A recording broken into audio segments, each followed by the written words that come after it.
And we're back before the credits. Hello. So, end of the pitch. Sorry, we had to stop the last video and start a new one, but Just in case you know, just in case. We'd rather, honestly, I think it's best if we do that during a quiet part of the credits, rather than, be. yeah. God damn it. Okay, I need to stand up. Okay, go ahead. Sorry, Can I tell you something? Can I tell you something? Yeah. When Clive said to Ultima near the end, right before he absorbed us, like, we are imperfect, and this is what we do. We are imperfect creatures. Here's the thing. He just delivered an ultimate roast to Ultima, and I don't even think he realized. By telling Ultima, like, hey, when you made us, you done goofed, okay? You made imperfect creatures. You are not as perfect as you think you are, and he didn't even do it on purpose. He's just trying to say, hey. Accidental sassy Clive. Oh my god, no, accidental savage Clive. I say, would you want some water for that burn? Bet we lost the water dominant Leviathan. Leviathan, right? Yes, we lost him. We lost Leviathan. There's no water to be had here. Good thing Clive fell into the ocean. He could though there is ice, but I think he might be too severely burned for that. Also, Shiva also hates him because Shiva, is a Jill and... Yeah, Shiva hates him. Oh my god.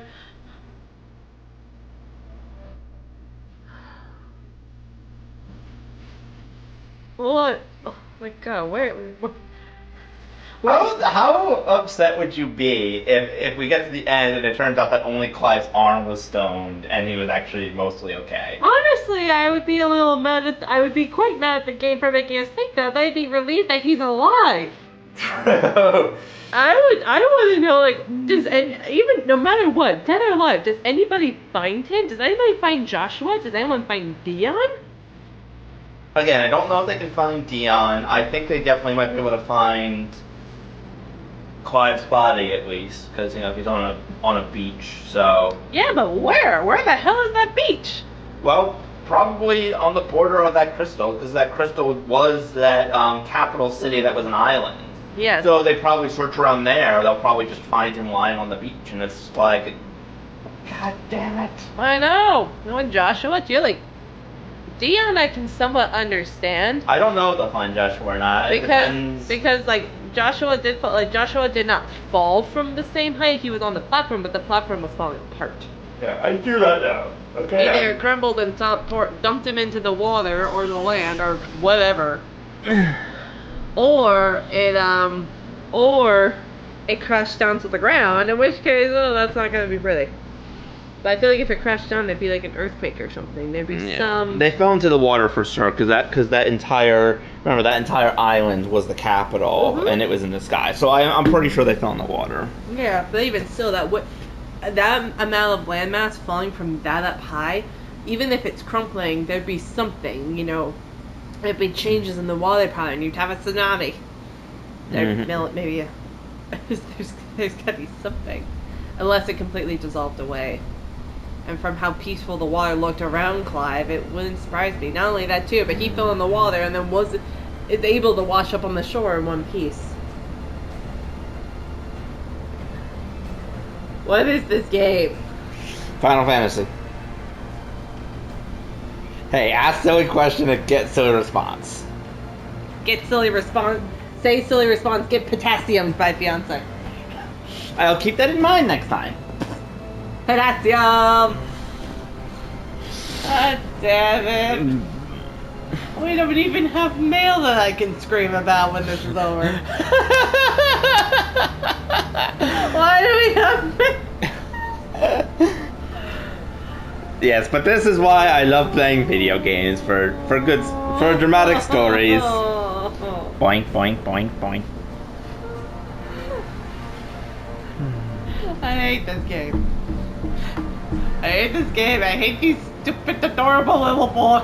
No, you love them. That's why it hurts. I love these stupid, adorable little boys. I hate with it. This is just what happened. It was. They're so unceremonious. Okay, Joshua's. Okay, I will admit there is a part. I mean, there is a part of us that knew that Joshua's was coming. We didn't want it to, but we think we kind of knew. Honestly, like, to be honest, like, came in, heard that he was dead. You thought that it was. At first I thought it was Joshua. At first I thought he was dead. Like, you're kind of meant to. And then when we saw, him at first as an adult, I was like, oh my god, that actually is Joshua. But he seemed to be somewhat like mysterious / antagonistic. So you're wondering if maybe something had happened to him, that had turned him somehow. And then when he shows up and saves your butt and saves Clive, and is like super sweet with Torgal, and he's like super much like, hey, you're going to stay in my chest for a while because I'm not having you get anywhere near my brother. I don't care what I have to do. And that's when they're like, okay, so you're a sweetheart. But then I thought that he would have to be out of the story and you'd never be able to find him because he was trying to keep Ultima away from you. But then he shows up again and you guys get to.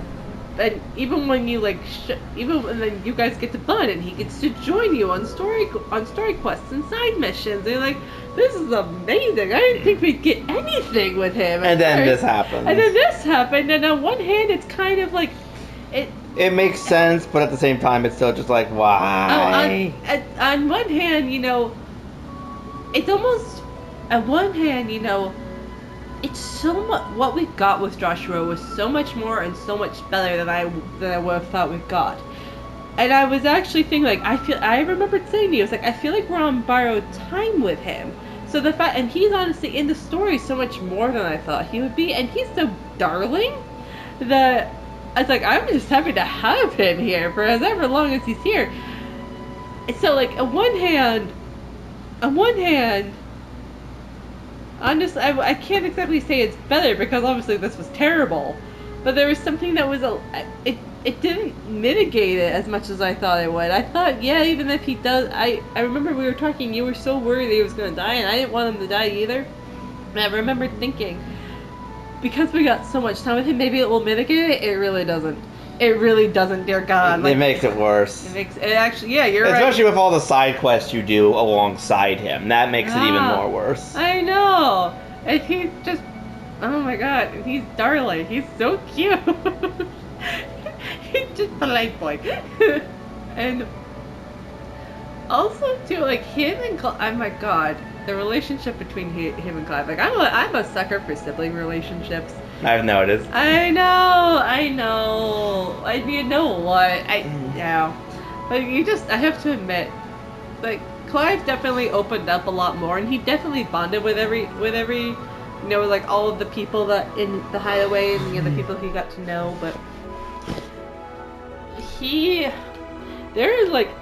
truly melted around Jill and Joshua. In different ways and for different reasons, obviously, but and more impressive with Jill because she's ice. But come here, potassium! Ow! Yeah. Well, okay. Well, the reason is somewhat the same. He loves both of them very dearly. The love is somewhat different because one's familial and one's romantic. Yeah. But oh my god, the two of them just like. During the Bahamut fight too, when they're going up against this crazed dragon, literally like taking turns shoving the other person behind them to try and protect them. It's like, dear lord, you boys.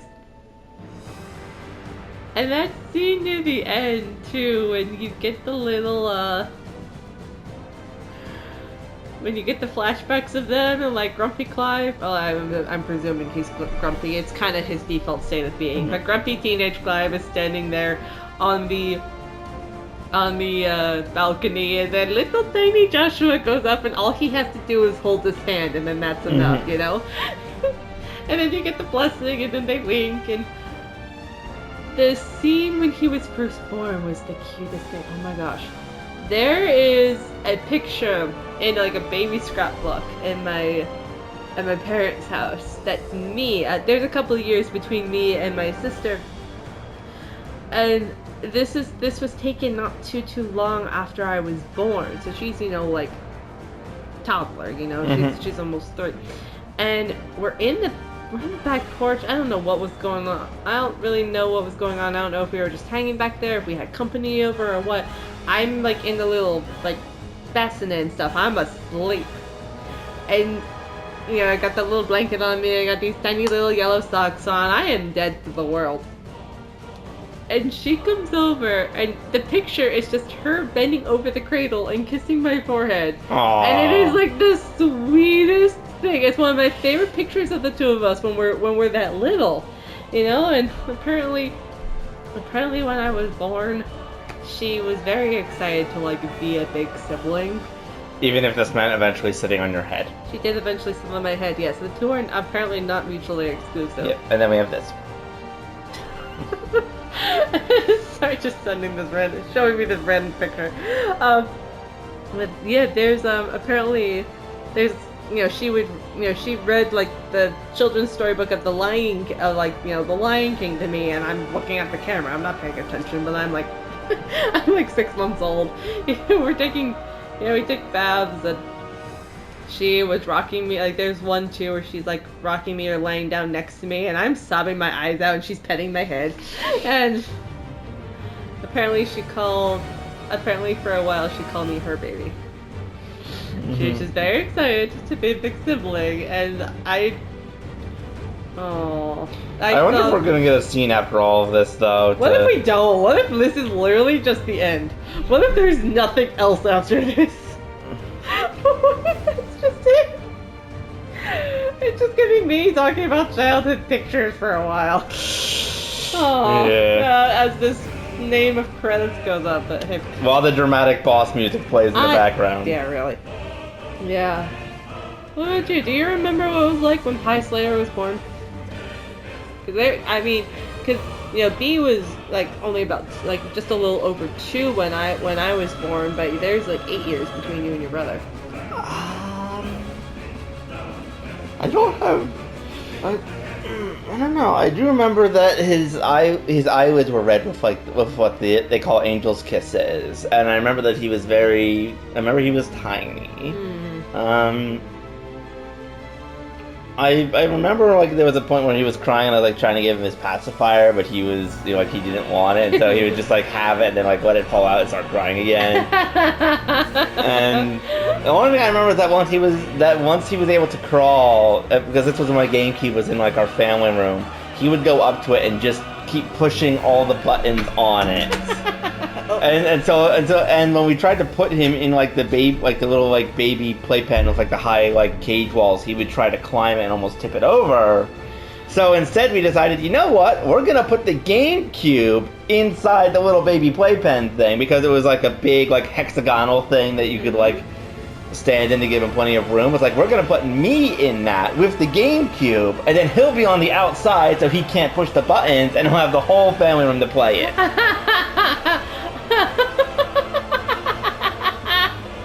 Okay, so he's like crawling around and stuff. You're like, what, 9? Yes, and I'm in the center like playing my GameCube as he's just like on the outside. Crawling around doing Pie Slayer things. I just have this mental image of like tiny little you in this little baby playpen. Playing the GameCube on the big TV. Because my little brother can't go in the playpen because he keeps almost tipping it over. Honestly.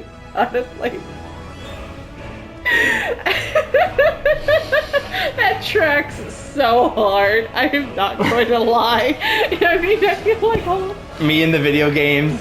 No, just him being like that tiny little menace. I have to get creative solutions to work around him, because he will stick his nose into a bunch of things.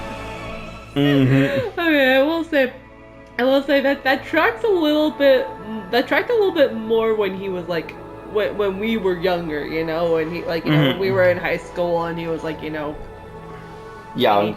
He's still in the single digits. And just getting into like when he was known as Patches.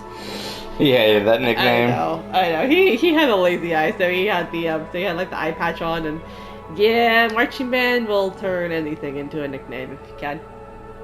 And, just have it,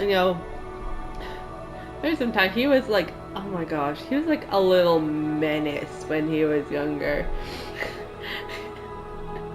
I feel like at least some of the sassiness I have may have actually been not so much developed by him because it runs too deep in my family, but he certainly gave me an opportunity to practice it. I'm not gonna lie. With it, as we've gotten older, yeah, I think that he's like we're still super sassy, but we mesh a lot better. But honestly, just I still remember being at the lake house with you guys, and we're playing Mario 3D World. And I was this close to turning off the Wii U because the two of you would not stop throwing each other off the cliff. I don't think this constitutes as getting along. It's amazing and do it too, although honestly, all of us found that way funnier than it really should have been. I am going to, you boys better stop, or I am going to go turn off this, I'm going to unplug this GameCube, just try and stop me. I'm pretty sure it was a Wii if it was Mario 3D World, or Wii U. It would have been Wii U, yeah. Yes, but yeah, still it's I will unplug this thing. I will unplug this thing. No, we were all really abused by it. Even though you guys did cost me 100 of my life. You know what? At least some of that was just throwing each other off. You two had way too much fun throwing each other off the cliff. We know this. We talked about this. There's a highlight reel documenting this conversation somewhere. The story of 100 lives. Oh yeah. Lost. And I think we did agree that I think about 3/4 of them were Pie Slayer's fault.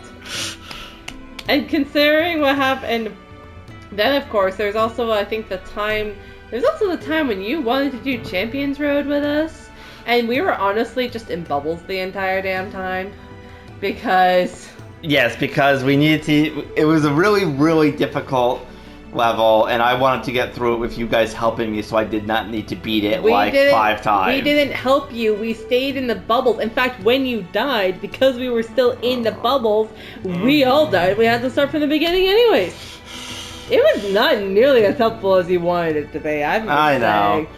Well, you guys just getting to the end with me saved me from having to do 2 additional runs with those 2 characters. Yes, but that was helpful. But at what cost? I don't actually know. At the very least, I will say this: if we do that again, I will not be staying in a bubble the entire time. Okay, we can actually fast forward the credits. We're getting near the end. We just realized this now. Well, we were distracted and calming down from that, and it looked like we weren't quite near the end because there's quite a bit still to go. Oh, Lord, yeah. We haven't quite gotten to the part where we start seeing the actual logos yet. Oh my God, look at this. Oh, there we go. Okay, we're getting there. Lord, hello. But I like that it took us this long to even figure out that this was a thing we could do. Well, we were listening to the music and having fun conversations, and oh my God, the credits! There we go. Okay, here we go.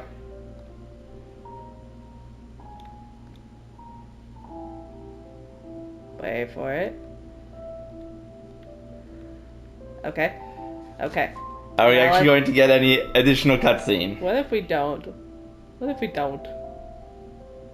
feel like we're not going to. Oh God. Maybe we are. Oh, okay. Here we go. Ah, dawn of a new day. There's a giant tree. Hi, kids. These aren't the kids from the hideaway, are they? I don't think so. They don't seem to have bear marks on them. Or scars from said bear marks. Well, they're cute though. Hi. Every time. Will you light it? Yes, Mother.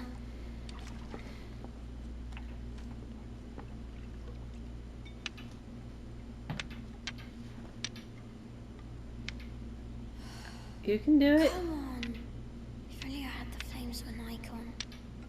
Icon, have you been reading that silly story again? This must be What? the distant future. Fairy tales, and fairy tales don't boil kettles. This must be in the See? distant future. Yeah. Done. Yeah, there you go. That, and play with your brother until supper. Come on, hurry, hurry. Oh, you have a doggy.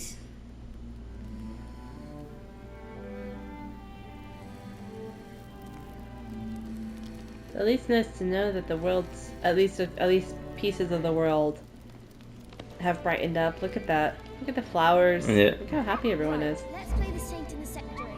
No, I don't want to be magic. What do you want to play with? Oh, icons. Oh my god, he's alive! Yes! Did you see that? Yeah. Final Fantasy by Joshua Rossfield. Bahamut says so. They named the dog Bahamut. Oh my god.